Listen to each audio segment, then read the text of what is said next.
All right. So, as always, as a reminder, your test next week, it's 25 questions. You have an hour to complete it. They're going to give you a calculator to use. And one of the worst things you can do is rush through the test. Just take your time. You have more than enough time to answer these questions in an hour. And the questions are going to be very similar to what you saw in 110. However, you are going to have some flow rate questions, which is the only thing that's going to be a little bit different this semester than what you saw in 110. So, on my reviews, I always post these review tips just for something for you to review on your own. And then we can come back to sometimes I get questions about rounding. It's here. If I get questions about what are these conversion factors, it's here. So just make sure you're reviewing that. But of course, if you have questions, ask. You do need to know these conversion factors. You need to know how to convert all these. They're not going to give you these. You have to know them, be able to utilize them, have them memorized. So those of you who worked with me in 110, you know that I will tell you to write these down whenever you sit down to practice dosage calc, write these down. And then when you sit down and take your test, write it down. I'm not 100% certain, but I'm pretty certain that your test is paper, paper and pen, paper pencil. I don't think it's an online test like it was for 110, but you might want to reach out to your instructor and verify that. Either way, this review will help you kind of prepare. So I'm going to get right into some of the things, some of the practice problems, since we have a little bit of time. Um, as previously you did, or in the last semester you did, remember you're going to be doing some conversions, so you need to know how to go from milligrams to grams, micrograms to milligrams, things like that. These are just a sampling of some of the practice questions that are there, including converting pounds to kilograms. Now, I'm happy to come back to those. But if you got through 110, you should be able to do those questions because they're essentially the same types of questions. What I want to focus on is some of the new stuff, and then we'll come back to some of the older stuff. Now, we'll say this, make sure you're reading the questions carefully. One of the biggest mistakes that I see when I remediate with students is that they just rush through. They started to answer something and they just completely missed the label or what the question was asking. So read each question carefully. Make sure you're answering the right question. One commonly missed thing, and this is why this is highlighted, this question, how many teaspoons will you give? Some students will give the right answer, 10 milliliters, but in the wrong format because they wanted it in teaspoons. So it should be 2 teaspoons, not 10 milliliters. Even though technically 10 milliliters is 2 teaspoons, it's about following the directions and making sure you're answering the question correctly. So if it asks for teaspoons, give your answer in teaspoons. If it asks for milliliters, give your answer in milliliters. All right. So like I said, a lot of these are repeat review questions that you saw in 110. So I want to get into some of the things that are a little bit different. And that's your flow rate question. So we're going to come down here and we're going to go through a few of these flow rate questions. And what I'm going to do is I'm going to work through some of these and kind of, I'm going to say I'm going to work, like, I'm going to go from easy to hard. In my opinion, easy to hard, okay? So the first thing that I'm going to go over is just a standard calculating a flow rate, okay? What is a flow rate? A flow rate just means a volume over time, okay? So flow rate is just a volume over time. When we are in nursing, the most common flow rate that we're looking for is ml per hour, volume, milliliters, time, hours, okay? So let's start with that. This question states that the patient has received 375 milliliters of Ringer's lactate over 3 hours. Okay.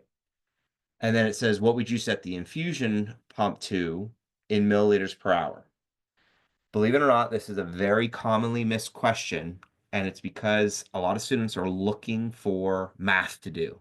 You're like, how many tablets, how many milliliters, what am I converting here? And all you're doing is organizing this to what number would you put in the infusion pump? Meaning, I'm going to take 375 over 3 hours. And what I'm going to do is I'm going to reduce this, meaning I'm going to take 375 and divide it by 3. When I do that, I get an answer of 125 milliliters per hour. So the question is, what would you set the infusion rate to? Based off of the information they told you, 375 milliliters, and they want it to infuse over a period of 3 hours. You're going to put the, whatever the volume is bag of IV, you're gonna program the infusion pump to 125 milliliters per hour, and then let it run for 3 hours. That's what you're doing in this situation. So you don't need to overcomplicate it. However, like I said, I wasn't being, wrong with you by saying, you know, uh, this is a commonly missed question. It's commonly missed because you're looking for more to do. There's no more to do. This is it. All right, let's look at another example, calculating flow rate. But in this example, number 17, we're actually going to need to convert our time. It tells you we're looking for ml per hour, but it gives me ml per minute. So I need to convert minutes to hours. So there's a couple ways you can do this. I'm going to show you the boring dimensional analysis way. The reason I'm calling it boring is because I'm writing out a lot of things. Most of you are not going to answer the question like this or try and solve it. You can kind of do some of this stuff in your head. But the reason I'm showing you this the long form way is because if you get stuck, it's a great strategy to know so that way you can solve if it's a more complicated question. And I'll give you an alternative and show you what I mean. So what I'm going to do here is I'm going to take my volume over my time, and I'm going to convert my time in minutes to hours. And if you don't know this, 1 hour is 60 minutes. I know that you do. Again, those of you who've worked with me before, you know that I like setting these up because then I can cross out, I'm left with what I'm looking for. I'm looking for milliliters per hour. Milliliters per hour is what I have left before I do any kind of math. So I at least know I have the right units present before I get started.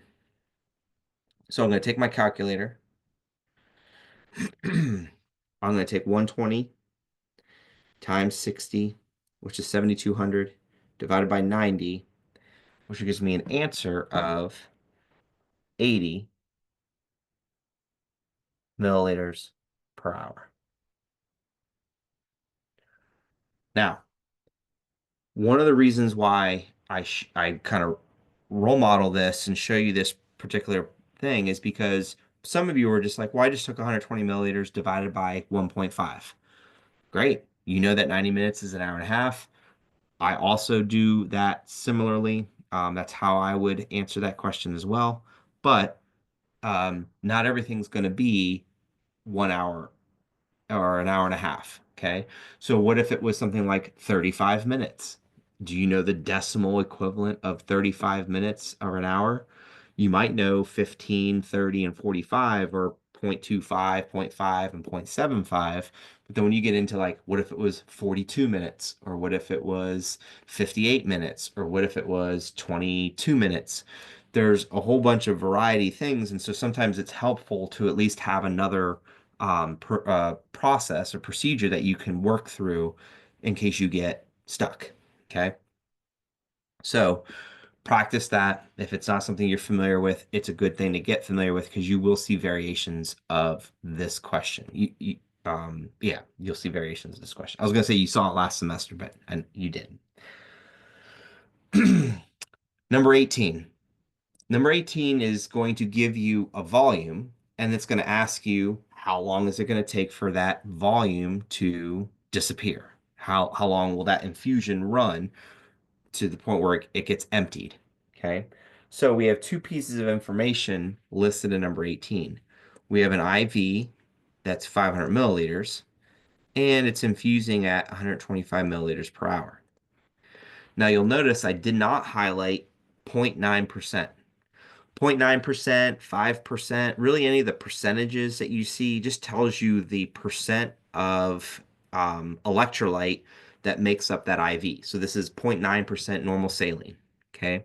You might see 5% dextrose, 5% dextrose in water. So it's just another way of indicating the salinity in the sodium chloride example or the amount of glucose in the dextrose situation. I guess dextrose would be the better thing, not glucose.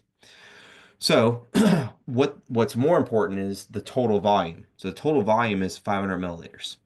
And we want to know how long will that infusion take? So the question is how many hours? Sometimes it might even be how many minutes, but in this instance, it's how many hours. So how do I solve that?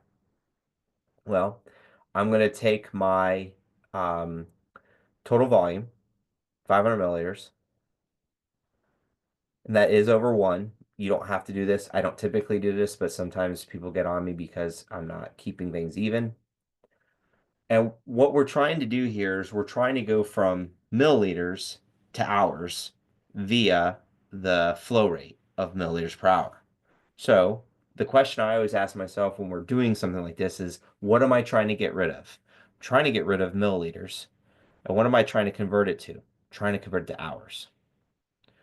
So 125 goes with the milliliters, 1 goes with the hour, and now I just take 500 divided by 125, and this infusion is going to last 4 hours. So 500 divided by 125 is 4. Now, sometimes you might get an answer like 4.5 hours or 4.75 hours. You might get these things, and sometimes it may, and I think you're going to see this more with ATI than you are going to see this with your dosage calc test, where it might say like, calculate, hours and minutes, or even what if it started at a certain time in military time, when would it end?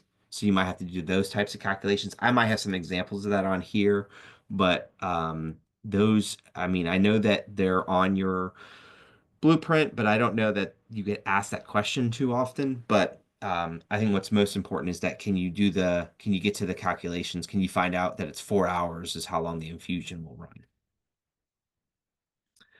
All right. The next thing is to look at some of these infusion rate questions. So flow rate is pretty straightforward, milliliters per hour. How do you get there? There's a variety of different ways to get there. And then the next thing is going from milliliters per hour or sometimes milliliters per minute to another type of flow rate, which is your drop rate. And drop rate is going to be measured in drops per minute. Okay.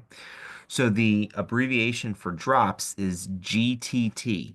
Okay. So you'll see that listed in some of these questions where it'll say GTT per minute.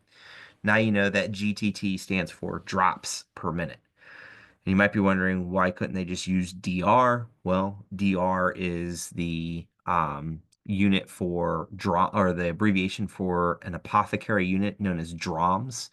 And so they couldn't use it because it was already taken. They already had DROMS before they had drops somehow.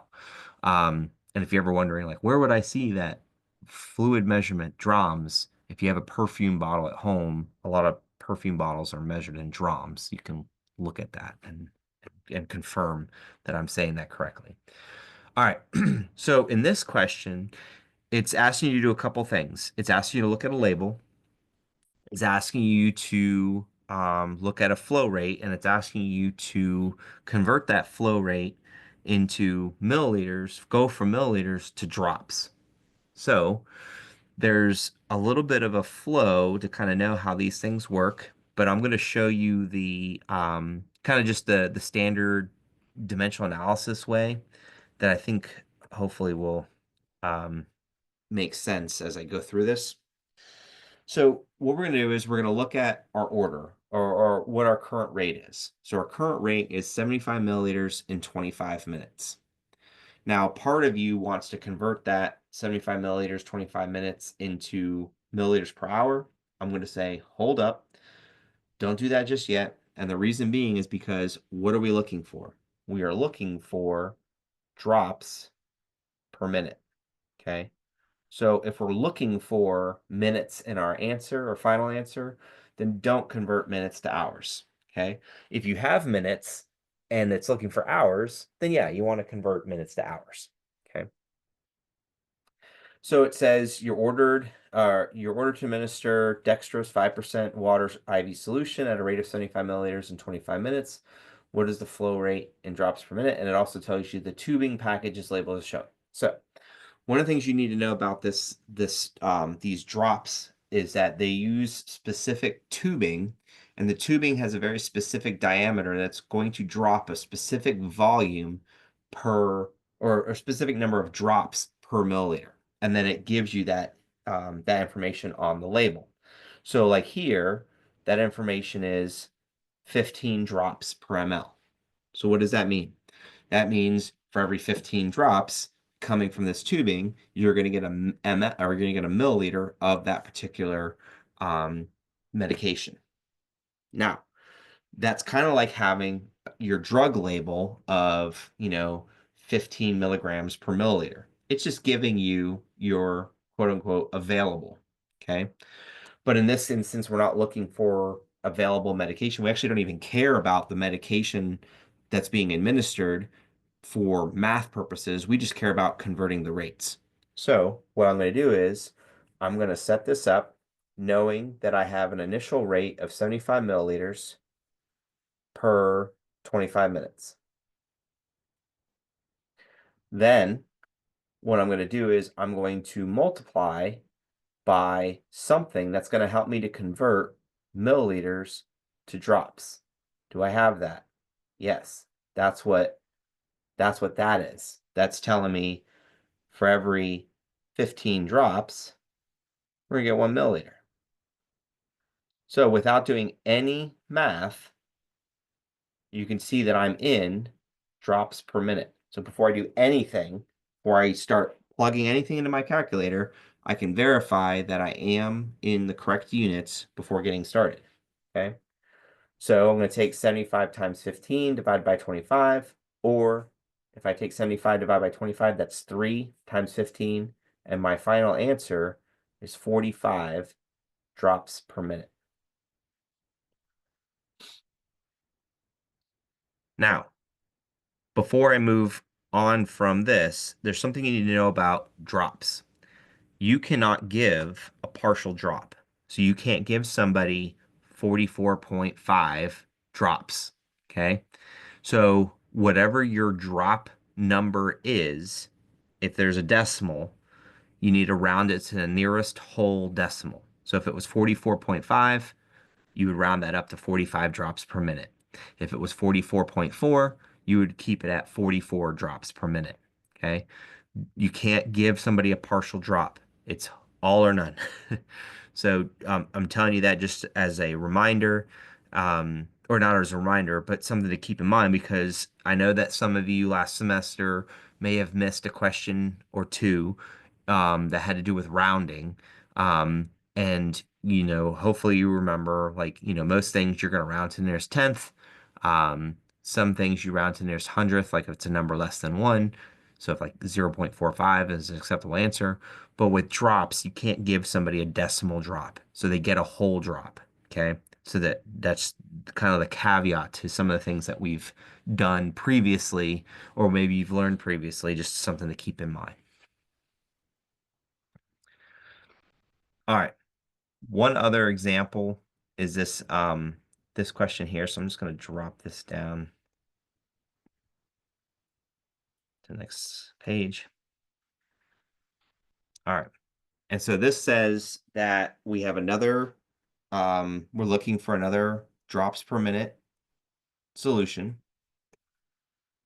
We have 1440 cc's of dextrose 5% normal saline to be infused over 12 hours. And then we have our tubing labeled as such. So you can see it says 10 drops approximately per milliliter. So 10 drops per milliliter.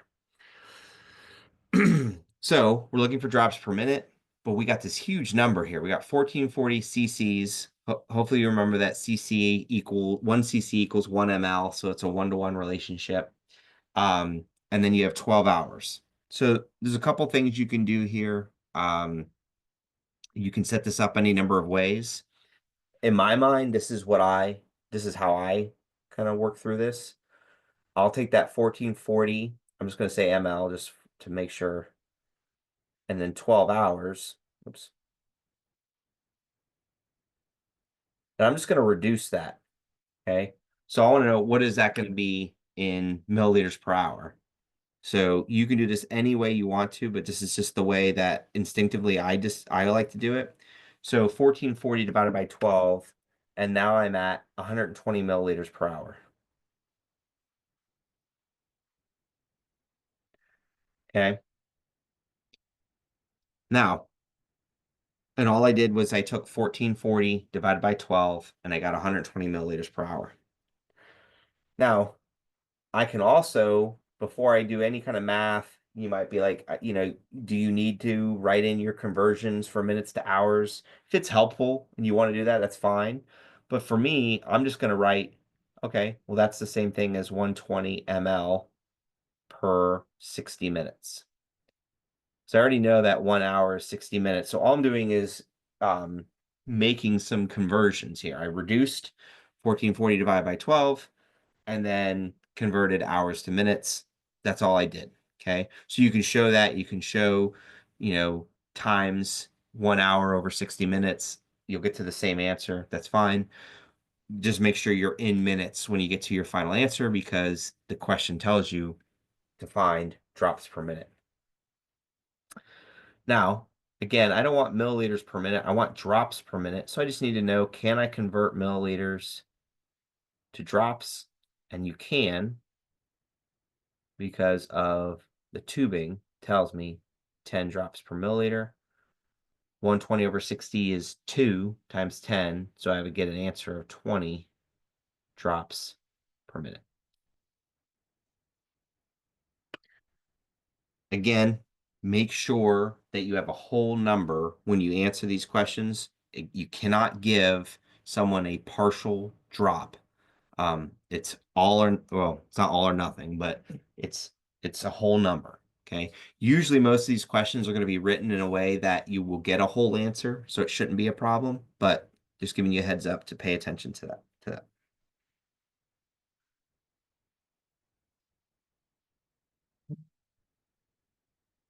All right. Some of these most of these answers should be correct. Just if you go through this, if you find any incorrect answers, just let me know and I'll make sure that they are correct. But they should all be accurate, unless for some reason I changed an answer. But like we just did 20, right? It was 20 drops per minute. We did these other ones, 125 ml, 4, 80, 45. So those all seem to be pretty straightforward. Um, those are the new questions, like the flow rate type questions and the drop rate questions. So my question for you is, do you have any questions that you like to kind of review, get a refresher on? I know some of you probably didn't get a chance to look at any of these questions yet, but if there's any of the questions or any of the question numbers that you like to see again, just type it in the chat or unmute and let me know, and we can work through some more. If you don't say any, I'll just pick and choose a couple.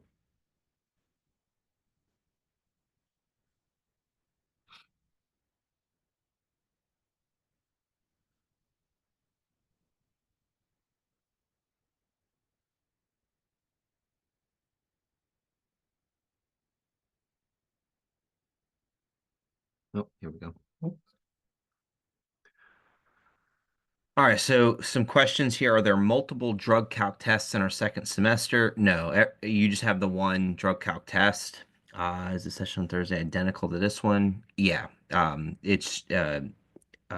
have just the one set of review exercises, but sometimes students will ask different questions, so that's the benefit of coming to one. But the main reason I offer two sessions is just in case you can't come to one of them. Some students do come to both, but you don't have to. So I would say I won't necessarily say I'm going to do the exact same order or the exact same thing. I might say things a little bit differently, but it'll be recorded and posted on YouTube so you can always watch. Um, no, you don't always round down. You round to the nearest whole number for drops. So in your example, 25.8 GTT would actually round up to 26 drops. Good questions.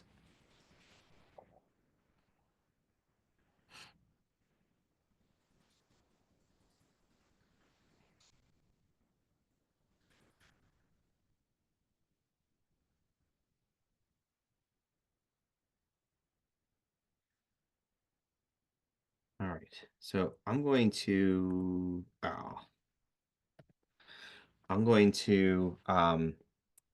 just do a couple of these just to kind of show you some things where people kind of make mistakes. Question 2, when you're converting micrograms to milligrams, some of you just move your decimal. That's great. But I'm just going to show you doing the conversion. So 1,000. And I'm going to get 0.125 milligrams. Some of you want to write 0.1 as your answer. Some of you want to write 0.13 as your answer. The answer is 0.125. When it comes to your basic unit to unit conversion, so when I'm going micrograms, milligrams, I'm staying within the metric system and all I'm doing is a conversion. Don't round those answers. Keep your answer as it is. So even if you get 0.0125 or 0.025 or whatever it happens to be, that's your answer. Do not round your basic unit to unit conversion. It's going to look like this. And then even in the um, I didn't do any conversions. I'll show you the last question in this practice set where there's some conversions that you can do, and I'll show you that you don't do anything but convert the numbers and then use those, and then you save your rounding to the end. The only caveat to that is when you're doing like weight-based medications. So like if I'm converting from pounds to kilograms, yeah, round to the nearest tenth once you get to your answer. When I'm going from milliliters, which is metric system, to ounces, which is the American Standard System, yeah, you might need to round your answer. So let's look at that. So like number 3, I might need to round because I'm going to take 130 milliliters and I want to convert that to ounces. 1 ounce is 30 milliliters. Oops, sorry. It's supposed to be 135. So that's probably not going to be an even number. So 135 divided by 30, that's even enough. So it didn't really give us too much of a thing, but it comes out to 4.5 ounces. So that's not too bad. So you don't have to worry about rounding with that one. Let's say it was 130. 130 divided by 30 would actually give me 4.333333333. And so you would get 4.3 ounces. Yeah, someone corrected that. I made the correction if it's delayed 130 to 135. But if I were to do 130 ml, then the 130 ml would give me 4.3 repeating ounces. So your answer would just be rounded to 4.3 ounces. Okay. Now, does that mean the right answer in a clinical setting is 4 ounces? Maybe, but in math, they want you to round to the nearest tenth. Okay.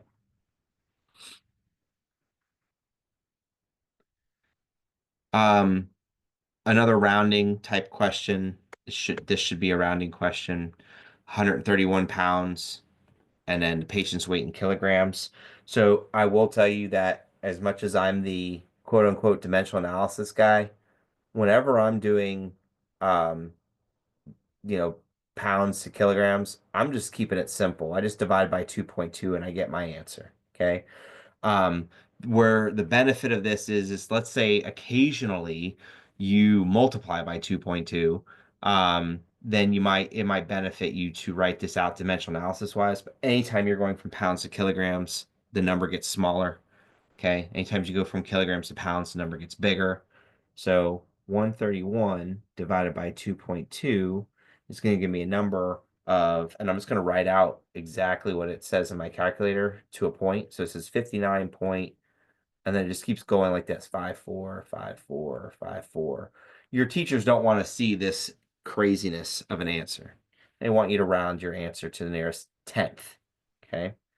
So you're going to round that to 59.5 kilograms.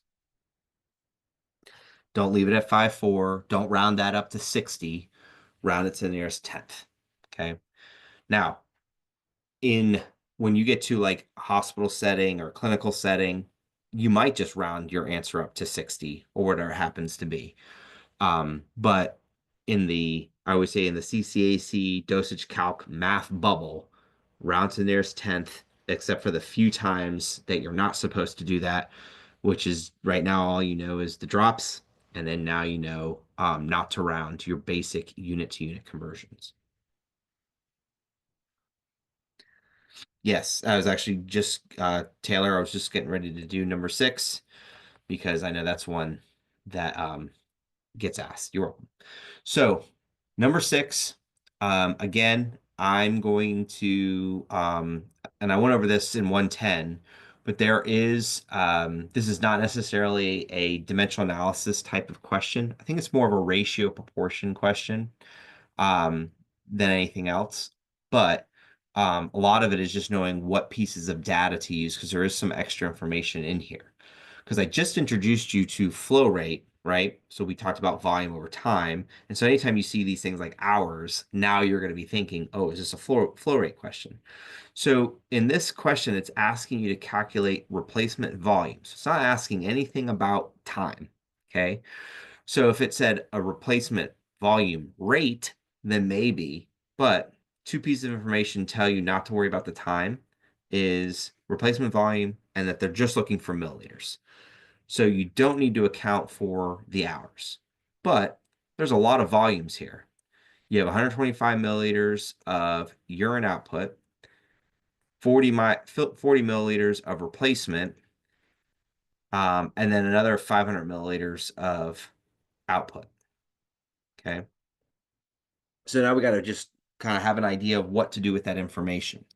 So what I was talking about, like you can do this as a ratio proportion, which I think is probably the most direct way to answer this question. And what I mean by that is this is one where you're going to hate what I'm about to write because it's going to bring you some flashbacks of, middle school algebra or high school algebra. But I have my replacement volume and the 125 milliliters for the output. And I'm going to set that equal to the output and then what I'm looking for. So you could, and you notice that I didn't, you could put the letter X there or Y or A, and you're solving for that. But anytime you've been tempted to cross multiply, this is what you've been tempted to do. So if I'm solving this, I'm going to take 125 milliliters and then I'm just going to say times whatever that replacement volume is. So what's going to make it easier, unfortunately, if I call that X, equals whatever 40 times 500 is. I'm just going to say 40 times 500. And what we're going to do is then we're going to just solve for X or A or B or whatever you want to say that number is. And I'm going to show you an alternative way too. Yes, there. Someone's asking, wasn't there a formula? Yes, everything. The formula is based off of um, this strategy because this should be familiar to you, even if it's been a little while. So what I get is 125x equals 20,000. And we're just going to divide by 125 on both sides. And then we get an answer of, it's 160. Now, for those of you sitting there scratching your head and saying, like, why would you do this to us? Let me bring you back to what I have kind of put together as far as a formula is concerned. And I wrote this formula. I think it's up in the thing. So let me just up in the reviews here. So let me just see here. It's helpful equations. Maybe not. Thought I had it in here, but I guess not. All right. So let me give you the helpful equation that I think helps to simplify this. If you looked at this and went cross-eyed, or was just like, why would you do this to us? No, no. Um, One of the things that I find is, first of all, what are you doing? You're looking for a replacement volume. So before you do any math, just kind of wrap your head around the question. It says for every 125 milliliters of urine output, okay, you're going to replace with 40 milliliters of water, okay? So if there was 500 milliliters lost, right, or actual fluid output, then the number that you're replacing, you want to look at that as if it's 500 milliliters, then that number should be greater than 40. Okay. If it was like 100 milliliters, then the number would be less than 40 as far as that. So wrapping your head around like what you're doing here. Okay. Now, what I have done is I've taken and I've created the formula of taking my actual output over the given output times the replacement volume.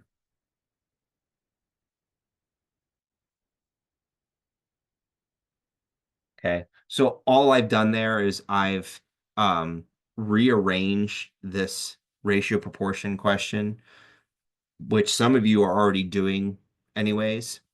And then I put it into this formula. So what was my actual output? My actual output was the 500 milliliters. That's what the patient actually voided. What was my given output? It says for every 125 milliliters. And then what's my replacement volume? 40. So the only way the way this question will look for you on your test is it'll say for every insert milliliters, replace with insert milliliters, and then after a certain period of time, this is how much they voided in milliliters. Okay. So you just have to wrap your head around like which is the given, the replacement volume, and what the actual output is. The reason I'm saying that is because sometimes you might see something, you might see it written like this. Your patient over the last 4 hours voided 500 milliliters. Calculate the fluid replacement volume if for every 125 milliliters of urine output, you're going to replace with 40 milliliters of water. They might rearrange the question. Okay. I don't think that they will. I personally don't really care for this question. I actually like what they do at Boyce and South Campus. They do a where you're going to convert, pints, cups, ounces, and things like that to milliliters, and then just calculate a total, quantity of milliliters to that the patient has consumed, at like lunch or breakfast or whatever the case may be. So, but this is the question that we have at Allegheny campus. So that's what we're working with. Anyways, you just take your 500 times 40 divided by 125, and you get the same answer. You get the 160 ml. If I'm trying to wrap my head around this question, I'm saying, well, 500 milliliters is 4 times 125 milliliters, right? So 125 times 4 is 500. 4 times 40 is 60, 160. There's a variety of different ways to get to that answer. Um, and just practice it. I think you'll be fine.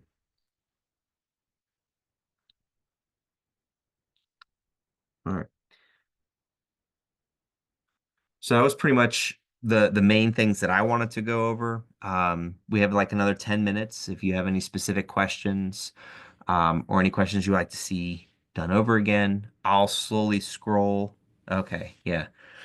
Yeah, I don't know if that's a good thing or a bad thing, Taylor, but yeah, it's all coming back sometimes when you get into this. So just so you guys know, because this is your first semester where you have to do this week one, this is how it's going to be for third and fourth semester as well. So you have this dosage calc test, you got to pass it. You get 1 hour to take a 25 question test. You can miss two. If you miss more two, or if you miss more than two, if you miss three or more, you have to remediate and do the retake. Okay. Um, and so just make sure you're practicing these questions as best you can. If you got a different practice set, like in your lab packet or something, practice those questions because that's the types of questions you're going to see similarly on your test next week. So I'm just going to slowly scroll. If there's something you see that you want to review again, just type in the number or tell me to stop. And again, you have access to these questions. Don't forget that if you are given a cup or a Tubex or a syringe, that you mark the cup, the Tubex, or the syringe. Make sure you will miss, that will mark you wrong if you don't mark the syringe or the cup or the Tubex. So make sure you're marking those things.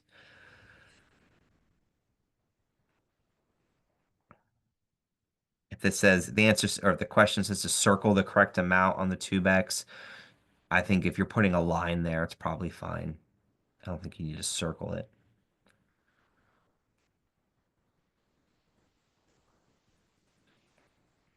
Remember with the sliding scale, just follow the directions. So if it tells you, you know, that their blood glucose level is 200, you just follow the scale for how much insulin to give.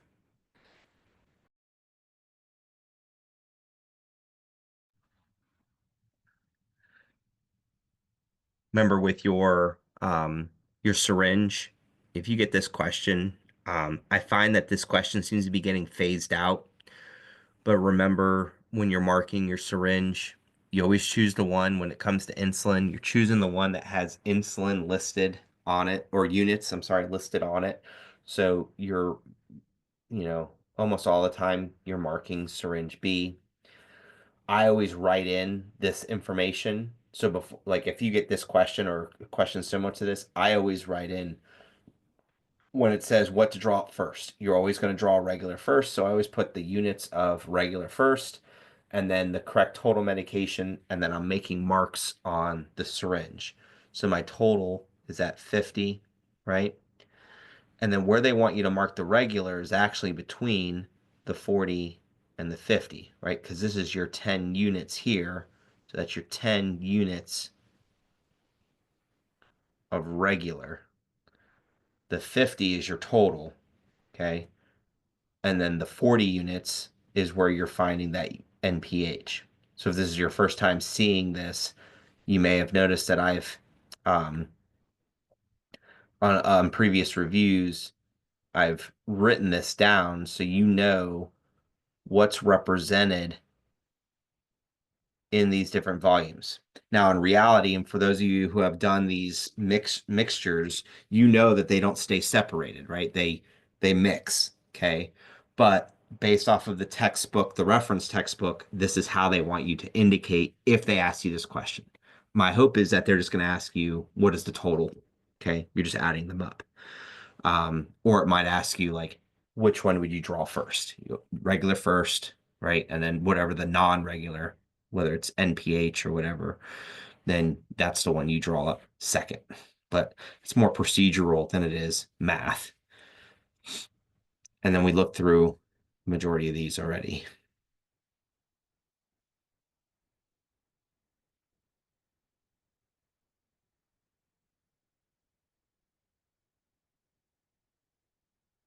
There'll be a few questions here at the end. For this one, you think you don't know how to do it, but you do.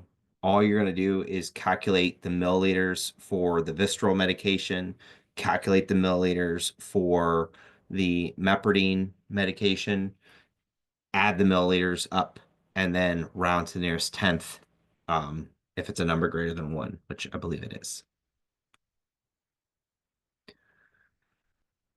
This is an example of where they're giving you, this is considered a weight-based medication. So they're telling you a couple things. They're telling you that there's a loading dose of 15 milligrams per kilogram, and then you're going to give 300 milligrams per day after that. And then it says for the loading dose, okay?